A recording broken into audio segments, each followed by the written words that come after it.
Welcome to the Strategic and Digital Marketing course within the Bachelor's Degree in Digital Management that the Ca' Foscari University of Venice launched in the H-Pharm campus in cooperation with H-Pharm itself.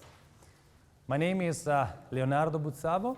I am Associate Professor at the Department of Management, University of Venice, and I will be your teacher for this course. With your help, hopefully, over the next weeks, we'll try to work and understand better what marketing is, the way in which marketing can add value within an organization and a company, the way in which it can help us as decision makers improve the consistency between choices we take and the market we are targeting, so that we can improve our business, we can improve profits. And if you're not working in a profit-driven company, maybe you're working in a not-for-profit environment, marketing will still be useful in order to optimize the way in which you work. So over these weeks, we'll try to get familiar with marketing. We'll try to get some language that is commonly used within companies. We'll try to understand a set of knowledge and concepts, but also a set of skills and techniques and tools that we can use in our life. And hopefully, if marketing will be a daily part of your life, you'll be able to use those as much as you can. So, strategic and digital marketing. I mean, why strategic? Why strategic? And we call this course strategic. Because we will not just talk about marketing in a tactical way. You can have a course that is actually adopting a very tactical approach. You know, operational marketing, tactical marketing, tools and tools. This might be good, but then it doesn't give you a broader vision. So we like to think that you need a strategy, so you need to look at this in a broader way. And why do we need a strategy? When you just do not have to worry about today or next week, but you need to adopt a longer time frame. And typically in a company, you need to adopt a longer time frame. You have resources involved in your choice. You need a strategy because you're investing money, you're investing time. You need to fine-tune your decision. And also because when you take decisions, sometimes they're not easily reversible. It's not easily to say, I'm just going to go back. When we dress up in the morning, we look ourselves in the mirror and say, maybe I'm going to change my jacket. It takes a couple of minutes. But if you take a decision in a company about, let's say, developing a product or launching a marketing campaign, it's not that quick and not that cheap to go back. So that's why strategy is important, and we're going to go back to this. And why digital? Well, one of the reasons is because this is a bachelor's degree in digital management. But, and why is this? Because digital has been transforming our lives, but it's been transforming the way in which companies operate. And for so many years, we heard about this offline and online, like these things are two different worlds. But more and more, we are seeing the convergence of this. So the blend of offline and online is very difficult now to see a division. So companies, and as all companies, marketing has to make a bridge between these worlds, because we as consumers are constantly interacting with physical and digital-based contents when we shop for products, when we look at advertising, when we decide to buy or not buy, when we provide an evaluation about a product or about an experience that's going to go on a website, and we can share that with other people. And this builds up and becomes information that will orient other people's decisions.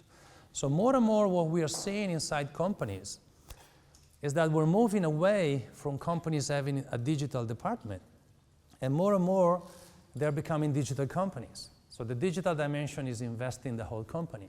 And this is the same for marketing.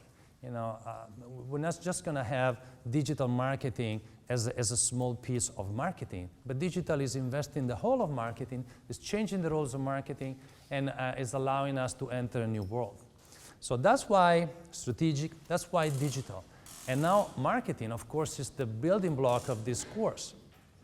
Now marketing sometimes, you know, in popular wisdom, is some sort of a Cinderella. You know, a lot of people, common people that they're not involved in marketing, people that are not actually studying marketing, they think that a lot of things are marketing. Maybe just they see that you're dressed well and they say, oh, you're doing marketing of yourself.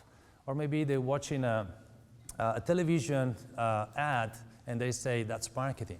Okay, that's a very simple way. And what we're trying to do to understand the complexity of marketing, the tradition of marketing. Marketing is almost a century old in terms of a body of knowledge, in terms of a discipline that became an academic discipline, has been taught in academic universities and in courses all over the world. And over time, marketing has become more and more data-driven, has become more of a science. So prepare for a world in which marketing is less of an art in terms of going by intuition and approximation, and more driven by data, driven by a scientific approach in which we're trying to refine our knowledge very precisely. And more working in companies, you'll be asked to use data and merge data with your choices. I'm not saying that instinct is not going to be important. I'm not saying that intuition is not important, but you need to complement that with the hard part of data. And a lot of studies are telling us that machine learning, artificial intelligence, the wisdom of the machines will impact on our lives and reshaping our labor in the sense that they can do things that were done by marketing people in the departments. So the study is doing that half of the marketing jobs will be replaced by machine intelligence. Now, is that meaning that there will be less marketing for humans in the future? No, it will mean that marketing will be refocused. More and more things will be done by the machines, and as humans, we have responsibility to do more of the high value added work, to create new connections and make new decisions. So this is not the end of marketing, it's actually a restructuring of marketing the way we're gonna live it. So what is marketing, by the way?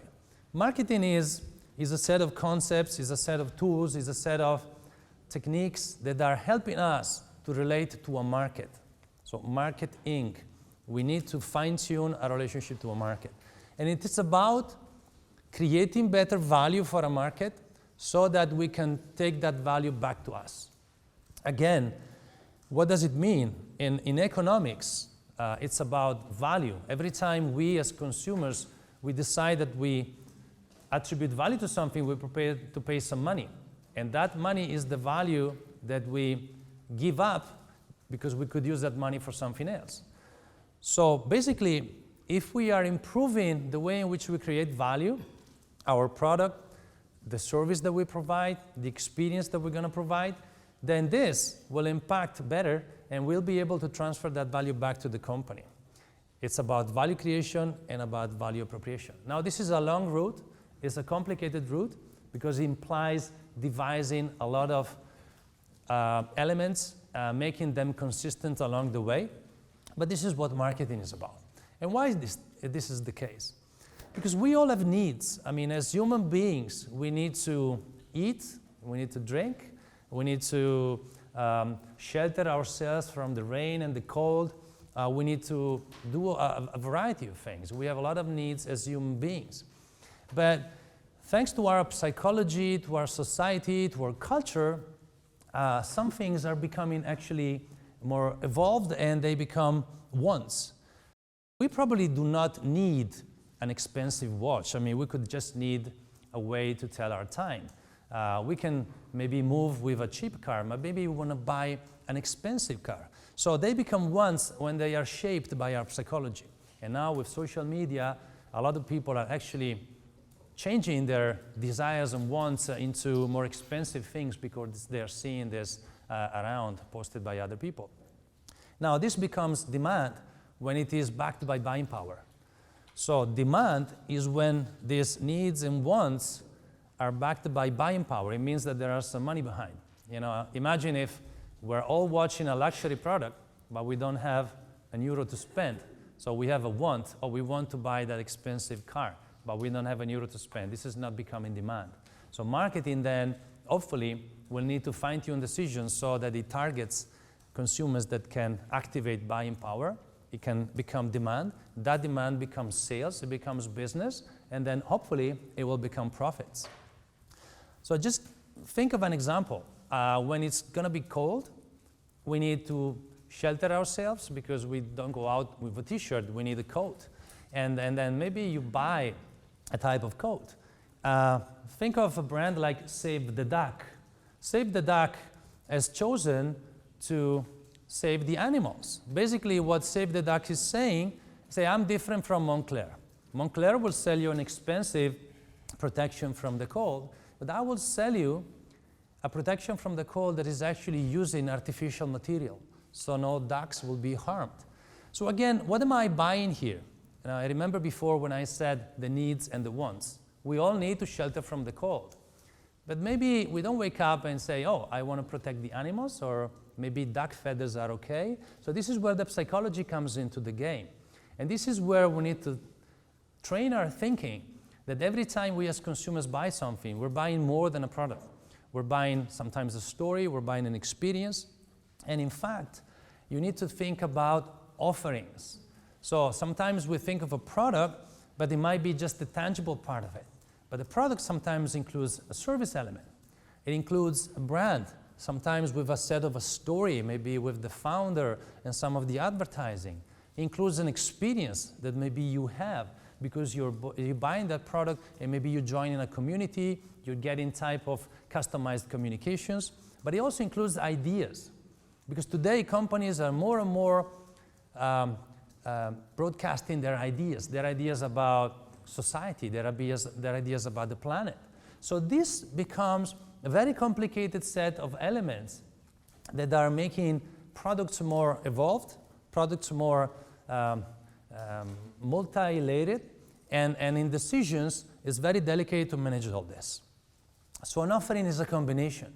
Every time marketing people think of a product, they will combine tangible, intangible elements, cultural aspects, service elements, and all this is becoming more and more complicated. It's becoming a combination of choices. And what I would like to do over the next weeks with you is actually to train you to think more about the power of the combinations. I would like you to think more in your customer experiences when you buy products, when you go around, to see how many things are interconnected behind that and how many things companies are dealing with when you're taking these decisions. So again, powerful combinations. So some brands, some products are very rich with history. They are rich with DNA. They are rich with heritage. So they are actually selling a product in which most of the value is actually in the story. You could calculate and say, but the actual cost of this bag, of this purse, of this sofa, of this watch is actually less than the money I paid. But a lot of the value is actually in what was behind, in the background. But again, think about what I said before about needs and wants. Think of Tom's shoes. When you buy a pair of Tom's shoes, they're rather cheap, you can buy them, but Tom is actually telling you something. I don't just give you a pair of shoes. I will give a pair of shoes to a child in need. So what happens here? I'm buying shoes, but at the same time, I am buying a little bit of feeling well, because I will know that a pair of shoes will be given to a poor child. And maybe it's good for me because I wouldn't know where to find the poor child and buy him a pair of shoes. So companies are actually selling ideas, they are selling concrete actions, and they are being more and more required to be authentic, to be consistent. Because now with social media, if a company is saying it's going to do this and then it doesn't, it will be a problem in social media now. There is more awareness among the public. So they need to be true in what they do. And communication, when we go back to communication, is more and more required to be authentic. Because more and more companies now are competing on social purpose. And somebody is actually arguing whether the concept of marketing will be evolving into a concept of society. Because in a sense that more and more companies are realizing that it's not just about identifying a market, selling a lot of things and making a lot of money, but it's actually caring about society. Consumers are immersed in society. Companies are required to pay more attention to environmental goods. Now, just to give you an example, there is a movie documentary, it's called The True Cost. This is actually showing the dark side of the success of low-cost and fast fashion. So we are all familiar with fast fashion and all the big success. It allowed more and more people to have access to cheaper fashion and buy more clothing, etc. But this is just an example of a movie that is trying to make you aware of how this is creating complications. Because a very cheap piece of clothing will drive down production costs in a way that some people will be sort of reduced to poverty in order to produce a t-shirt, and we buy too many. Because if a t-shirt is too cheap, maybe we just buy too many that we don't need, and so this creates overconsumption. So this is a complicated thing, but it's just to keep you aware of the social aspects of business. Remember that every time we think of marketing, we need to be aware that we need to keep in mind what the customer wants. Now, Levitt, many decades ago, introduced the concept of marketing myopia using the story of drills. So imagine that you need to put something on the wall, so you need to drill the wall, and then you go to a store, and normally you're looking for a drill and say, hey, I need a 1/4 inch drill. And the store, and maybe the salespeople and the company will say, the customer needs a 1/4 inch drill. But the point is that the customer needs a 1/4 inch hole. He doesn't need the drill. The drill is only a way to get the hole. And you could say, what is the story leading to? It is leading to the difference between what the customer actually wants and what actually companies are giving. So it's important for you to think about end customer, to think about end customer usage. And that is why today market research is becoming more and more something based on cultural anthropology, not just on numbers. It's based upon understanding the customer experience, understanding the ways in which the customers are using the product, and the way in which I can improve that. And a very common theme in marketing today, let's say tomorrow you start your internship, or you start your job in a company in marketing. And the very common theme these days is the customer experience. So we're not just simply worrying about making a great product, or maybe including a good service, or having a nice brand and communicating that well, but we are thinking about the total customer experience around our product. What happened before the purchase, during the purchase, after, and also when customers are in touch with other people talking about that product. So I always love to think back of what this American lady poet said a few years ago, that people will forget, we normally forget things, you know, and we as people, we forget things you did, you know, they can forget things you said, but you never forget how you failed. So this is the same for brands and companies. You know, companies may be doing things for you, they might be saying things for you, but it's how they made you feel that creates that important value. So this is very important when you think of customer experience for company.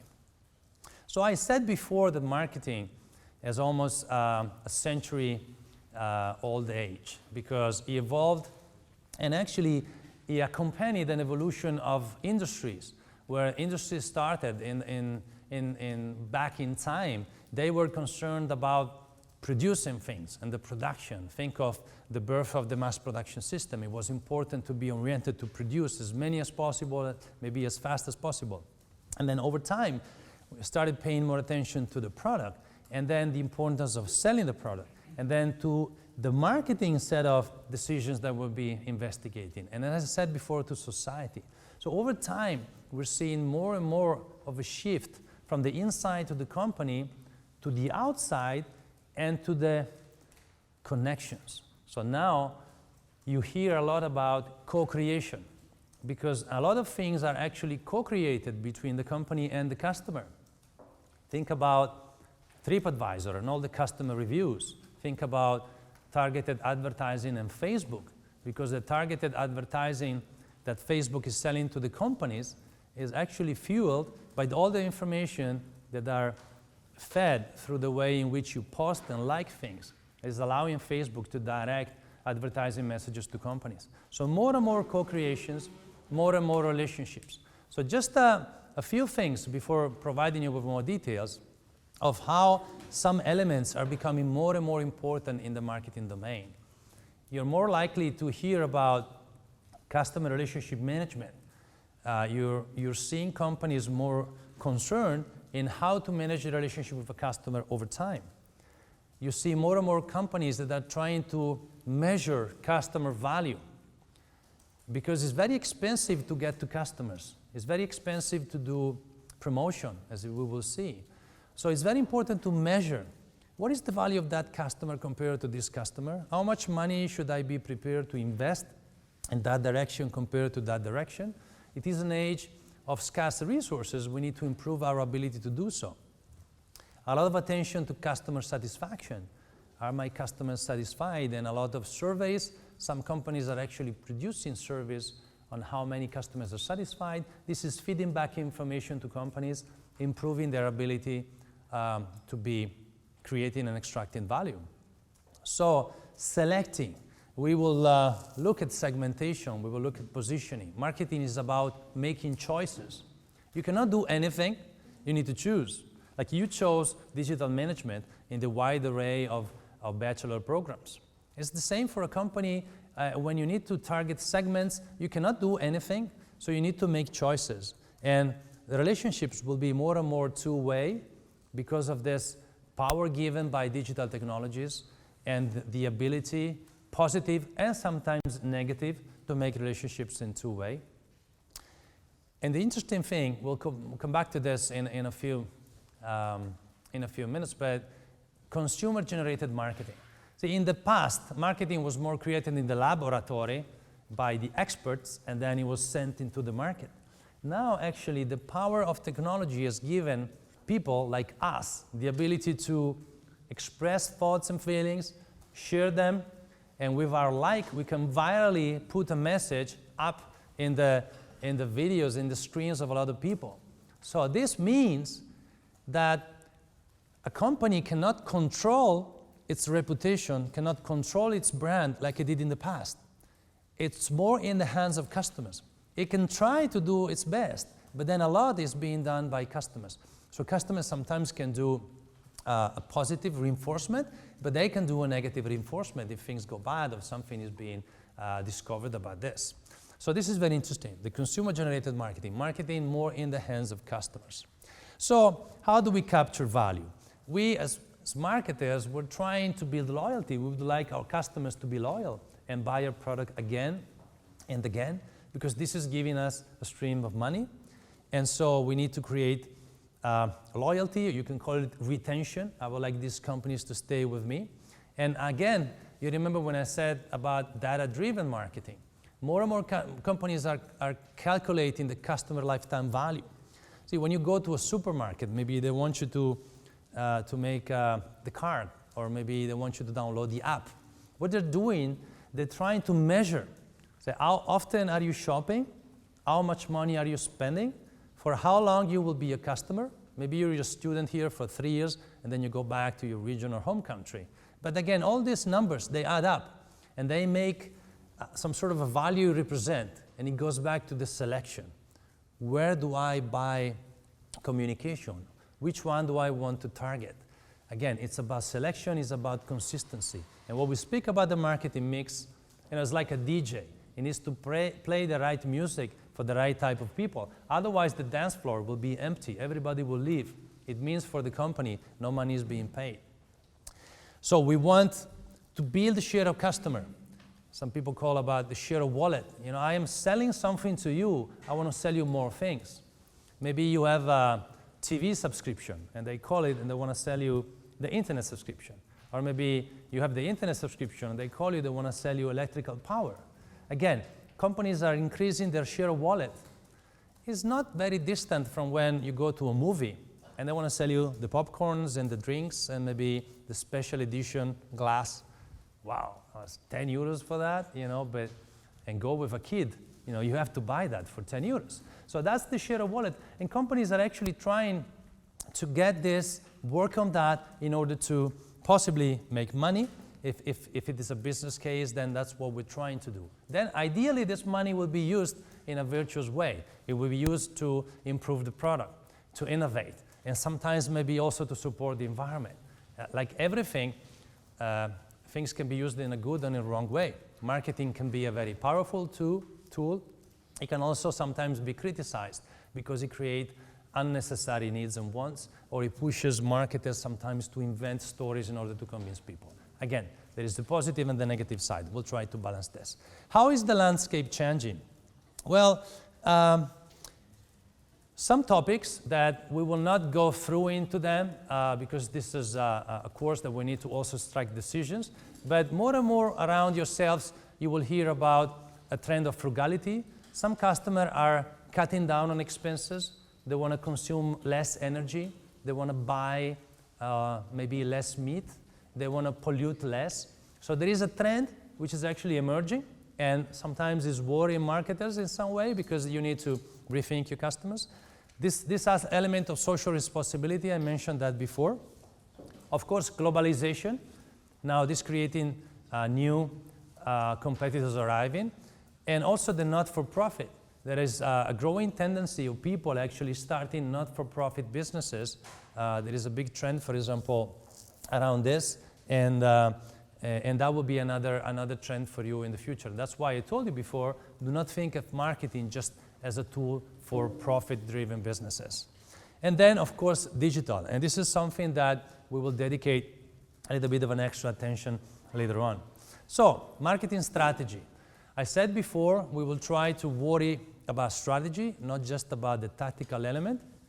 And keep in mind that if you haven't already set that very clear in your brain, that strategy in companies moves at different levels. You have a corporate level, which is a very high level where the company is actually saying, what am I doing? What is my mission? What is my reason of being? Am I operating in this business or the other? And actually this is related to setting my goals. Do I want to grow and how much and in which markets? What will be my portfolio? How many businesses will be inside my portfolio? And then of course there is the business level. So the business level will be related to the specific choices around a given business. Think of companies around you sometimes and you notice that they can sell more than one product. So that might be different businesses where you need to take the decisions. So that's where marketing in particular becomes a key element to make these choices consistent. And particularly generating return of information. Normally we see the boomerang in a negative sense. We say, oh, this is a boomerang, this didn't work well. I like to think of a boomerang as something that we need to have more. Because you see, marketing over time and traditionally was sort of considered an area where you could not measure much, but more and more now the challenge is to produce measurement, data-driven marketing, MarTech, marketing technology. And this is a trend where you will be required to create mechanisms to feed back data to you. There is a need to get this feeding back of information. So this is the way in which you can calibrate your strategy. You remember at school, you're still in school, but this is a university. But in the old times, you had, for example, the geometry problem. There was one solution, and you had to find that specific solution. Otherwise, the grade was wrong. Now, marketing is not like that. There is not a perfect solution. We will make mistakes. Just think about setting a price. You can only get it wrong. But the trick is to keep on learning and to make less mistakes than your competitors. So in marketing, everything we will be looking at, the marketing mix, all the decisions we're going to take, they are very complicated. There is not that mathematical precise formula to get to the right solution. We just need to make less mistakes than our competitors and learn more quickly how to refine our approach so that we keep our mistakes reducing and improving. So that's very important. So I said at the corporate level is about defining a mission. So the strategic origin of the marketing thing is when a company decides what's it going to do.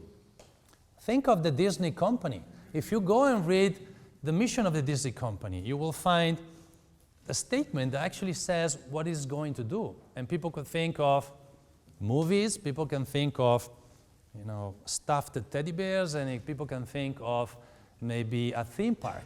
But if you look inside the Disney mission, and my message to you, when maybe if a company you're familiar, go on the website, look mission statement, read it out. And if you do it for Disney, they say, we want to develop the most creative, innovative, and profitable entertainment experiences. You see, they think of experiences. And if you talk to a manager from a theme park, you know what they say that they produce? Memories. It's fascinating, right? Say, okay, you're a theme park like Disneyland, Orlando, or Disneyland Paris. They produce memories. They want to create memories because people will pay for memories. And they will actually pay a big ticket. So people will actually pay a lot because there is a story behind. So if the mission is to create experiences, then I can do this in many ways. I can do it with movies. I can do it with the theme parks. I can do it with the products in the store. And sometimes you pick up something made of plastic and you say, did I pay 29 euros for this?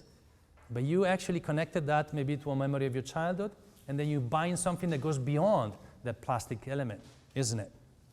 Think of the Coca-Cola company. I say, okay, what is Coca-Cola doing? Soft drinks? Well, actually, look at the mission. Yes, they want to refresh the world. It means that they provide refreshments, drinks. Yeah, soft drink, that's typical. But look at this, inspire moments of optimism and happiness. So this is actually important because it reminds ourselves that when we drink a Coca-Cola, when you buy a Coca-Cola, you're actually buying a little bit of the American-style optimism, a little bit of happiness. So that's why even a similar soft drink with the same taste without that logo will not drive you to spend that money. Again, that's things that are helping us to think. Just look at Facebook, a young company, a very smart company. Somebody has actually decided that you can make money by selling targeted advertising, and your workers are you.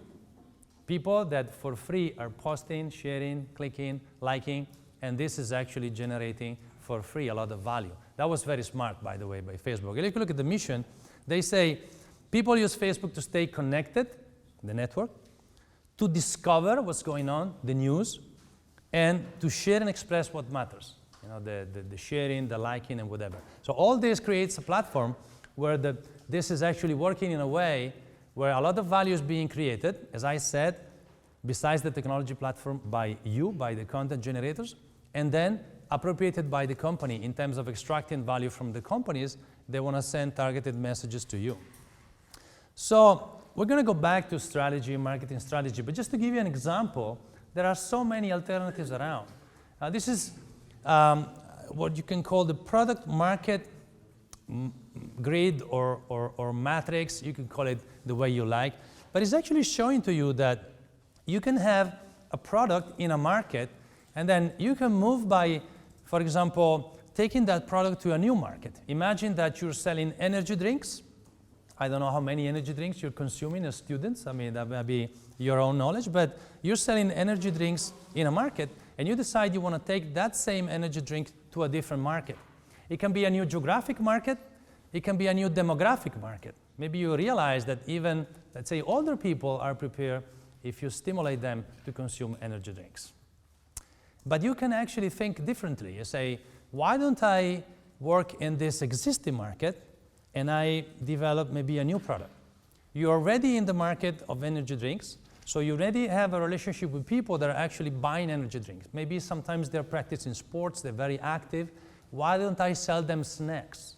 Why don't I develop a new product? And again, I aim at the share of wallet. Or you can do these things combined. Again, there is no mathematical formula to know what's best. The thing is to do exercises and simulations and evaluations and studies that are helping us decide whether we want to try this or not. So, in practice, if you want to try to boil down what marketing is in your daily life in a company, you might become a marketing manager, or you might become somebody joining a team and doing analysis. But if you boil it down, it's about a set of things. One is the segmentation. Segmentation means cutting the market in with sets of variables and deciding what you want to target and what you don't want to target. Remember that we, as members of the society, we are naturally differentiated. we're differentiated by gender, by age, by physical features, where we live, maybe disposable income. This is natural, okay? This is existing as we speak. Also, our preference of color is there. Now, remember that segmentation is what a company does, is what a marketing person or a marketing team does. So differentiation is natural, is existing. I want to buy a new table for my living room. I prefer wood, I prefer metal, I prefer this type of material. This is natural differentiation. Segmentation is when a company decides to create a segment and where it wants to go. Do I need older people, younger people? Do I need to have a product for people living in Italy or also in other markets? Do I need to worry about very active people or very lazy people? That's segmentation. So that's the analysis. And that's creating segments and decide that you want to go for that segment and don't go. Because it's expensive to reach people. It's expensive to do things. You need to be consistent. So when you've done the segmentation, then you start targeting and selecting. So you created the analysis, and that's where the game starts. I'm going to target segment A, segment F, segment K in my analysis. And I'm not going to target the others. And the reason why I decided they are good for me, they're good for what I do, they relate to my mission, the opportunity to create value. And then I will do the positioning. Positioning means when you step in and the targeting becomes a set of choices and actions on how the product is shaped, the packaging, in which stores I'm going to sell it, what type of messages I'm going to send around, what price. And when I think of position, remember, it's position versus the competition. Every time you have a product around you, say, how it relates to others. Why did I buy this product versus the others? Was it the price? It was a combination of things and elements. I like the brand, the features it has. And remember that the positioning is not in your mind. It's in the customer's mind. And that's very important in marketing because it's the customer who will decide whether it'll be paying or not. If you remember back in your economics courses, if you remember what is willingness to pay. Willingness to pay is the amount of money that somebody is prepared to give for something. Think of the water. Maybe for a bottle of water, we can say, this is €0.50. But if you're very thirsty, coming from 3 days of walk in the desert, maybe you can buy this for €1,000 or more because you're risking to die. So that's the willingness to pay. So the good thing is when companies are actually using the analysis and extracting your willingness to pay as much as they can. So that's where the magic comes in business, and that's when the companies are making a lot of money. So segmentation is about wearing glasses that are doing an analysis that will become targeting and positioning. Remember, segmentation does not exist in nature. Segmentation is part of the marketing activity, and a good precondition for a good marketing strategy will be a good segmentation. So you need skills, you need experience, you need techniques, you need to blend things. And that is the product of your activity. Some segmentations will be better than others. And then they will end up and they will show you opportunities. Think of what Starbucks does with the coffee, right? People normally would say, okay, you want the coffee or you want a decaf? And then Starbucks and other players started saying, okay, you want a short, medium, long, infusion, syrup, whatever. That's a big choice of expanding. Why? Because you realize there are more and more people prepared to pay for something different and maybe with a little bit of experience around that. So customers will differ. You need to create segments and understand where you want to go. And you need to ideally think of personas. If you're going to be working in marketing, you will hear this concept very often, personas. The persona is a representation of a type of individual that acts in similar ways, think in similar ways. So you try to build personas, and so they will help you to make decisions. Now, think of a city like Las Vegas. A city like Las Vegas did a tremendous marketing over the years, and they increased the population, increased the businesses, increased the revenues, because it was able to actually serve different type of customers. You can have customers that are actually going to gamble. You know, they want to go and gamble. That's what they want to pay for. And then they spend a lot of money at the roulette table or the blackjack or whatever. There might be actually people that just like the entertainment. They want to go and listen to the last Tiesto night and paying hundreds of dollars to get the table in front. They want to party. They want to party that. That's the different segment. And you need to create a different value proposition. And then there are people that just want to go and celebrate. They want to get married in Las Vegas. They want to do their wedding anniversary. They want to celebrate whatever. Or think of a popular movie like The Hangover. They just want to do maybe a celebration just before somebody's getting married. A different type of segment. And think of the business people.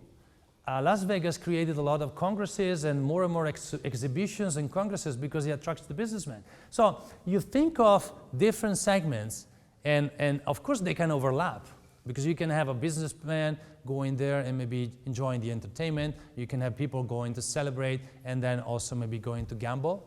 But if you identify this type of people, this type of segments, then you can fine-tune your offer, you can fine-tune your communication, and possibly improve that.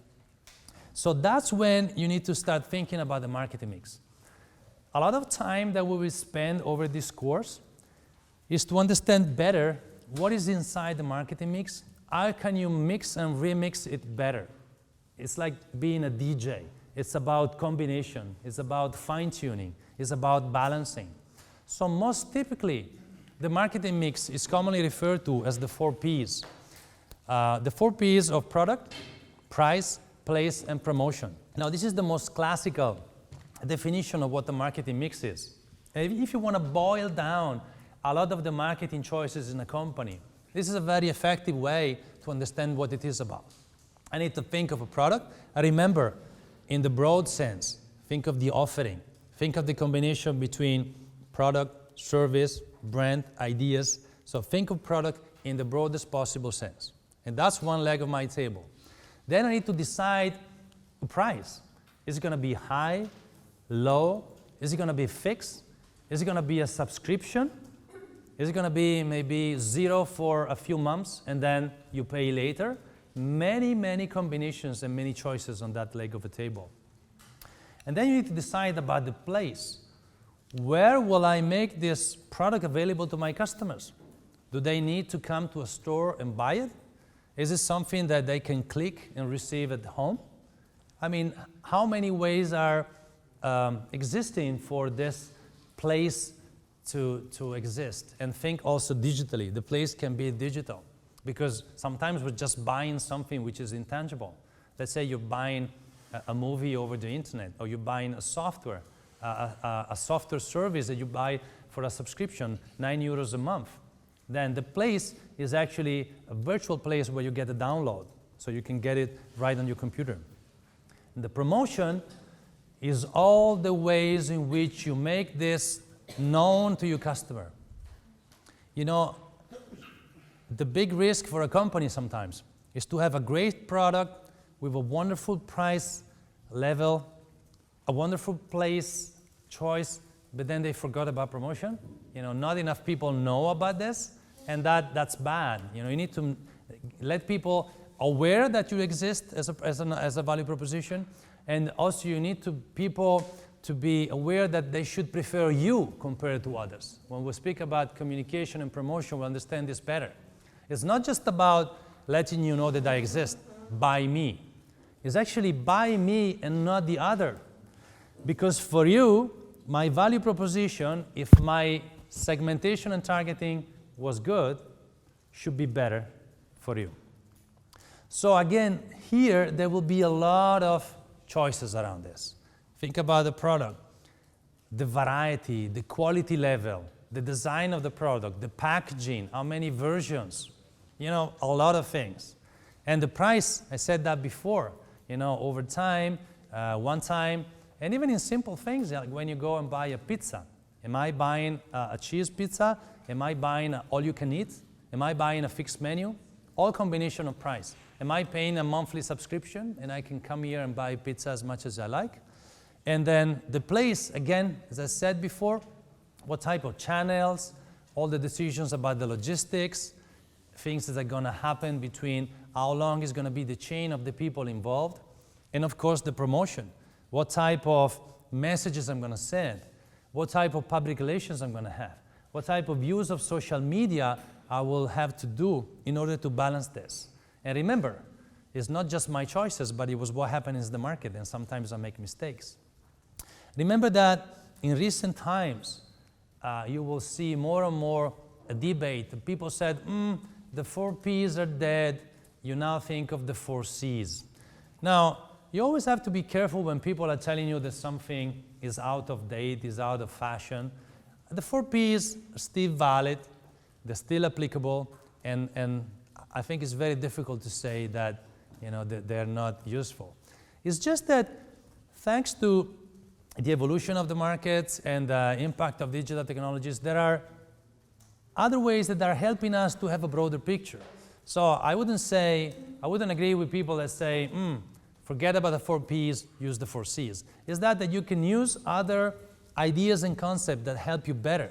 So the message is, yes, the product is important, but it goes back to what I said before. Think of the customer solution. Be in the customer mind. Don't be in the engineer's room. Be close to the customer. So the idea, some people don't want to use the term product because they make you think too much inside the company. They want to talk about the customer solution. They don't want to think about price. They want to think about the customer cost. They don't want to think about place. They want to think about the convenience of the customer of getting that product available to him. And they want to talk about communication. Again, it's just a matter of definition. It's always about the 4 Ps. And when you visit a store, you can go inside Flying Tiger, maybe. Maybe, did any of you ever enter a Tiger store, a Flying Tiger store? Raise your hand. Most of you. And it's very interesting when you think about the Tiger marketing mix, right? So you think about the price and say, the price tends to be very accessible. You think about the place very quickly. It's a store normally located in a city. It's shaped in a way that is not easy to move. They want you to be there, right? If your train is leaving, it's better not to enter Tiger. You might be trapped. What about the promotion? There's not much communication, advertising. The store normally is the promotion itself. You walk in and says, I want to go there. And when you think about the product, when you think about Tiger, think about the product. What is the product? What is Tiger selling? Useless things. Yeah, you're saying, one of your colleagues says useless things. I sort of agree. And sometimes those are things that they break by the time you arrive home. They're already broken, right? By the way, I love Flying Tiger, but if you think of it, think about the value proposition. What are we buying? We're buying a distraction.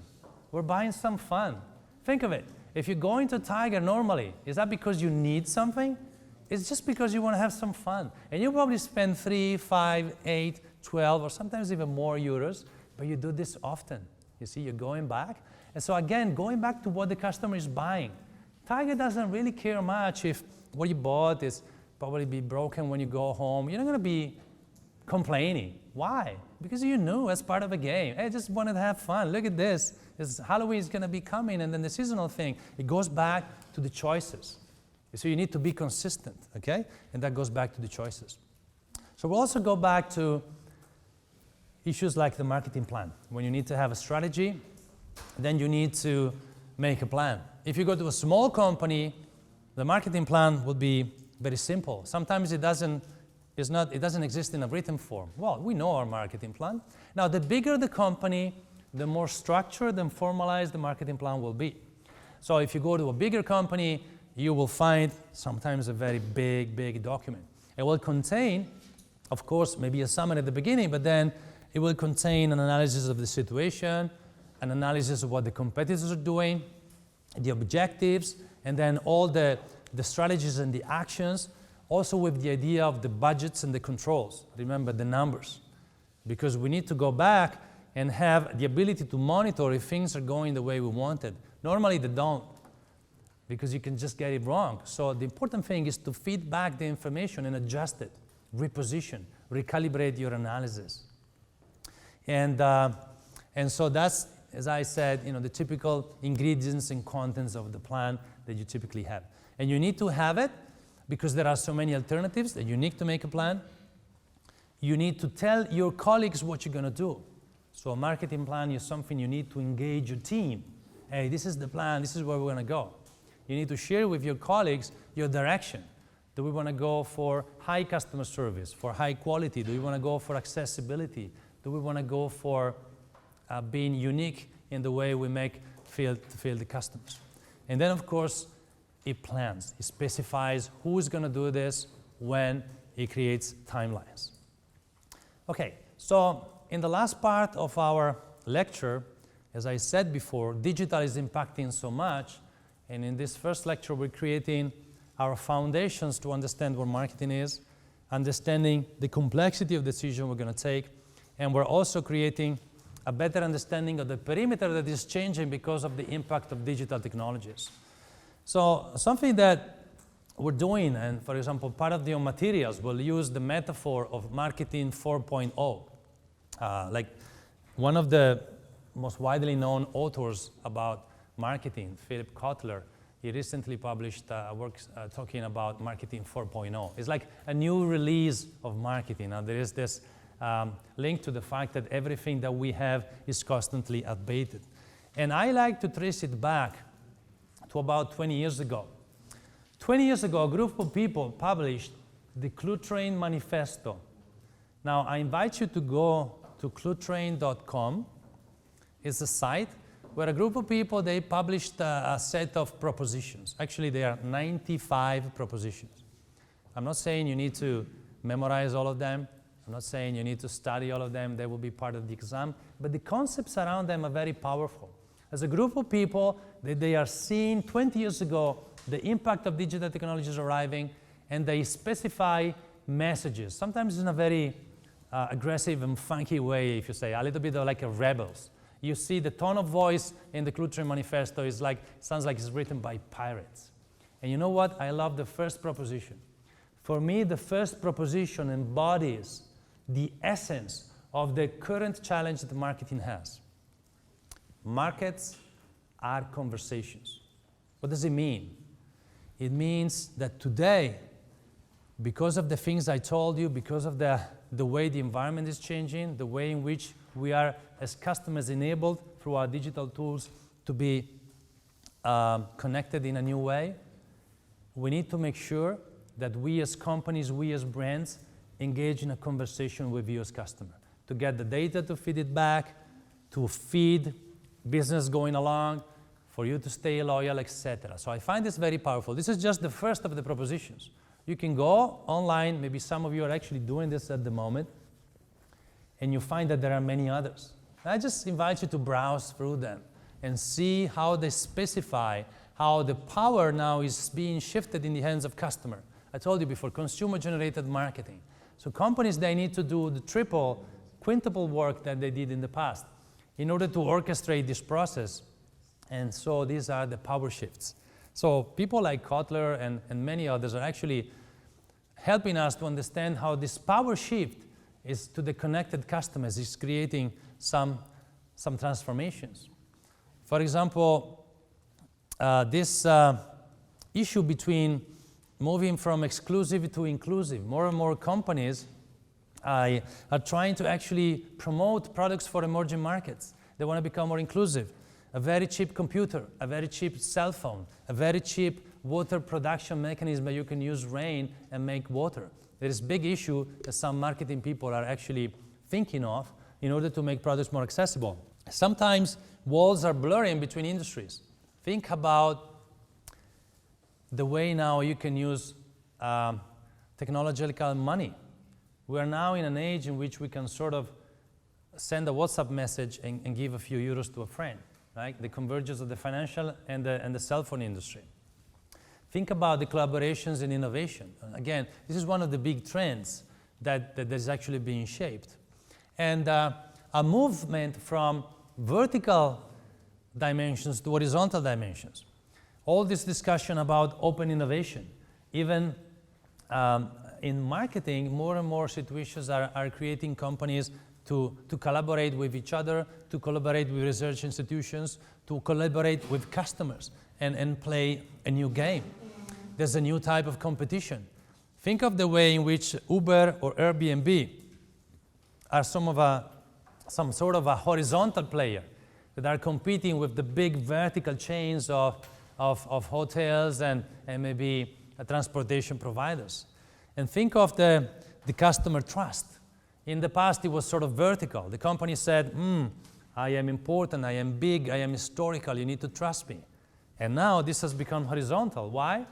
Because you are looking at reviews, you're sharing information with customers, and you believe more in your next customer than in what the company says. You're going to filter that information. Again, power to the customer. And the movement from the individual to the social dimension. I mean, you know this very well. Your generation knows this very well. You've become an active media of communication. You can live stream a product presentation. You can live stream a shopping situation. This can go into a cycle of communication and become viral very quickly. Again, community-generated content. The community of users is actually doing things, producing information, producing ideas. And it's important to be authentic. And there are also some paradoxes. In Marketing 4.0, you have these paradoxes because the online and offline are converging, as I said before. High tech is also allowing you to be high touch. So if it's used correctly, it's not cold. Technology is allowing you to create new environments. Think of augmented reality or virtual reality, where now we will be able to shop for books and have a conversation of maybe the hologram of a very important author from the past, or maybe a musician. And then we will have this artificial context, but it will become very warm to us if it is calibrated to our needs. And this will become a blend of experiences. Think of the customer being very engaged, but at the same time very distracted. Now we are bombarded. We are just multi-screen. We're doing more than things at once. Think of the battle for customer attention. If you are a marketer today, you need to be very focused and work in a way that you will be unique. Your segmentation, targeting, and positioning will have to work in a way that you emerge in an ocean of messages. And again, as I said before, you have no control over brand conversations. Once they are, like you throw a message in a bottle in the ocean, then it goes on its own. You cannot really control it. And again, the advocacy, the word of mouth. Now, are you a fan and then you create positive reinforcement, or you destroy the value? Something that is becoming very popular is the so-called Net Promoter Score. It calculates the amount of people that are advocates of our brand. You know, they go around, they recommend the brand or the product. They say, you gotta buy this. You know, you need to buy this thing. You need to trust me. So that's the positive thing. But then you have the detractors. The people are saying, you know what? Do not buy that product. I had a terrible experience. They treat you bad. It breaks apart. So the Net Promoter Score is something that Reichheld, a marketing expert, created to help companies have a measure that is actually impacting on your ability to work well. And so a lot of marketers are using this Net Promoter Score. Is the percentage of promoters, positive promoters, minus the percentage of detractors. And of course, you need to balance love and hate. So, how do you market in the digital economy? Well, the communities are the new segment. So you have these communities of interest around the social media and digital environments, so they are the new segments. You need to ask permission. I think you realize more and more now, also with the new GDPR and the regulation, you're asked to agree, consenting, because we don't want to be invaded. So now it's about asking permission. You know now what happens very frequently in a store when you buy something. When you pay, typically they say, do you want to leave us your cell phone or your email? You want to be in touch? Does that happen to you? Because they want to create a conversation. You go back to the Clutterman Manifesto, Proposition 1. Markets are conversations. They want to keep you in the flow of connection. They don't want to lose you, but they ask permission. And of course, you give the permission if you feel it's okay. Otherwise, you will say no. So there is a battle for attention. There is a battle for permission. It's very important to decide what is your brand character. Am I going to be true to my spirit?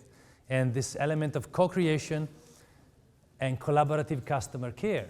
Think of all the YouTube environments where actually customers are creating communities for a better use of that product. Think of sports product, tech products, and all the places where actually this is typically co-creation in action, in collaborative customer care. And again, it's something that a company is only enabling but is not controlling.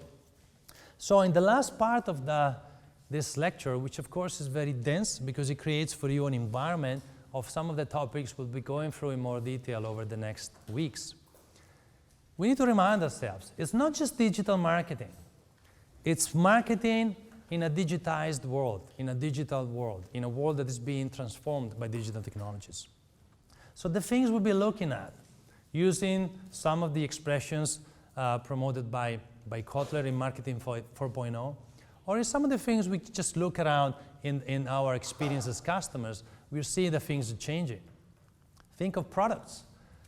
You think of what Piquadro is doing. Piquadro is a brand doing trolleys, bags, leather cases for business cards, wallets. And they're using technology in order to make products smart. They have a line of products they call ConnectU, and actually they sync with your phone. And for example, if I walk away and my bag is there, my phone will ring and say, hey, you set 10 meters distance, you're probably forgetting me here. Or maybe you can set it in a way that it talks with the cover of your iPad. And you leave home, and then the phone will beep and says, hey, the bag is realizing you left the iPad somewhere else in your home. Imagine a backpack that they're testing, and it's actually using a system that provides a navigation system. It sort of gives you vibration in left if you need to turn left, vibration right, you need to go right. Think of all the ways you can boost the digital element in a product. Think of Miele. Miele, I don't know how often you use a washing machine as a student, or maybe you outsource this to a different place. But this is just an example of a company like Miele says, how can we move from this idea of just a product to a service? And they are promoting, for example, an app. And the idea is that they use this app to scan a dot, a stain, and then supposedly it's going to tell you what program you need to use, what type of quantity in the detergent you need to use. So again, this is the idea of enhancing the product. Now, I'm not sure it's going to work anyway, but that the idea is interesting, moving from product to service. Again, back to the marketing mix, price. Think of yourself when you're buying a flight ticket. Did you ever go and buy a ticket on particularly low-cost airlines like EasyJet and Ryanair? Raise your hand. Any of you recently? What happens typically? You go there, you take a look, I would like to go to Barcelona and I want to buy this flight. Now I'm just going to think about this for a moment. And then maybe you ask your friend or your partner or your family, maybe I might go, you want to look for a hotel. And then you're going to go back. And what happens? The price went up. Do you notice? That was just 2 hours ago. But the cookie installed in your machine let the system know that you went there. And what is it doing? It's creating two things. Sense of scarcity, sense of urgency. Price went up, typically says, only 3 left. I'm going to be moving. And then the technology here is playing a little bit of trick on you, and is actually extracting higher willingness to pay. Because if you bought that as a first moment, maybe they were cheaper. So typically when you go back, erase the cookies, right? So you erase the cookies, like the system will probably know. Well, maybe the price went up, maybe there are 3 left, but just because of a different reason again. So this is the way in which digital is playing tricks on us, and sometimes we don't want to be played by the system. But it also plays interesting games. Now, some brands like Dior, Burberry, Gucci, Tod's, Bottega Veneta, they now have started for some time to differentiate their direct emails. Them is what you typically call direct emails, is when you subscribe to a list. Maybe you left your email and then you receive maybe weekly or monthly communications. They segment and differentiate by gender. What does it mean? It means that the newsletter that I receive as a male will be different by the newsletter that she receives as a female. Why? This is better targeting, because it's more likely that in fashion, a man or a woman and a male or a female, there is a high probability, non-universal, but they might like different things. And think about digital communication, the power of Instagram. Do you have an Instagram profile? Raise your hand. Many of you. What is the power of Instagram? The power of Instagram, the success of Instagram, is the ability to contextualize things. Now, this is just an example of a cover of the trunk for a car. In this case, it is the trunk cover for a GLA Mercedes. Now, I don't really care about the specific product. I like for the message. Imagine, you can go online and see all products. Now, the power of Instagram is to provide the context. Look at this. It's the same object. In this image, there is the cover for the trunk, and it's the same image dressed up in two different ways, right? So that's the power of Instagram. It's the power of a marketing strategy to provide the context. Imagine for a bottle of water, there is a combination of power of a story, a combination of things around that, then changes the product itself. Think of new models like the Dollar Shave Club. Dollar Shave Club is a new way that the company used to actually sell you the shaving kit in a way that actually they want to have you engage in a subscription model. So you get a kit, then if you like it, they will ship it to you constantly and you pay some money in a subscription. More and more companies now, they want you to subscribe. They want to create a constant flow of revenue. And think about the success of Amazon. Amazon did not just win because of the low prices. It won because of the convenience, the power of the one click. You know, in the past, people said, nobody will buy shoes online. Now, shoes online are big business. I mean, most of you are probably buying that because the technology evolved, the customer service evolved, you can really browse better, you can get recommendation, you can ship them back, companies will change them. So things are changing. And I was mentioning the Amazon power, the one-click power, you know, the fluidity, the seamless. You can really just say, click, that's it. I don't have to go through a very burdensome and complex set of activities because that's going to work very well. And again, technology is powerful. Think of, if you imagine a Japanese Tokyo window of a Shiseido store using technology where the colors of the window change depending on the type of color you're wearing. So if there's a person with a blue sweater watching the window will become blue. And if there is a person watching the window with a red sweater, it will turn red. What is nice is the conversation going on. Is the store becoming active. Imagine that more and more we will see stores reconfiguring, not just the digital, not the same way in which a portal or a website is changing around you, but also a physical store. That will be very important. And you can see maybe developments of brands. Maybe they want to use pop-up stores. They want to create temporary experiences when you receive maybe a timed invitation with a special code. They say, hey, from this time to that time, you're invited to see a preview of our new collection, and then you use this code, you access. Again, experiences blended with the products. And think of coffee. Think of what Nespresso did, and the ability to think omni-channel. This is something we're going to go back. You cannot think of, okay, I have a physical store, okay, I have a website. You need to be consistent and seamless across all experiences. Some customers will, in different moments, want to go to the store. Some customers, they will want to receive things at home, or maybe they want to do self-service. But you need to have one customer record. You cannot start from scratch every time. And many industries, think of the automotive industries. How is going to be related in the new marketing digital challenges? You know, how can you do e-commerce for a car? It's a little bit more complicated than e-commerce for a book or maybe for other products. But they already started to think about this. So it's either think of Smart. Maybe Smart was one of the first initiatives of pushing e-commerce in a real sense, or maybe partnering with Amazon where you can actually buy a booking for a car. Or maybe creating stores inside the shopping center. This was more the route of, for example, Hyundai. And then to boost the digital experience to complement that outside the typical car dealer.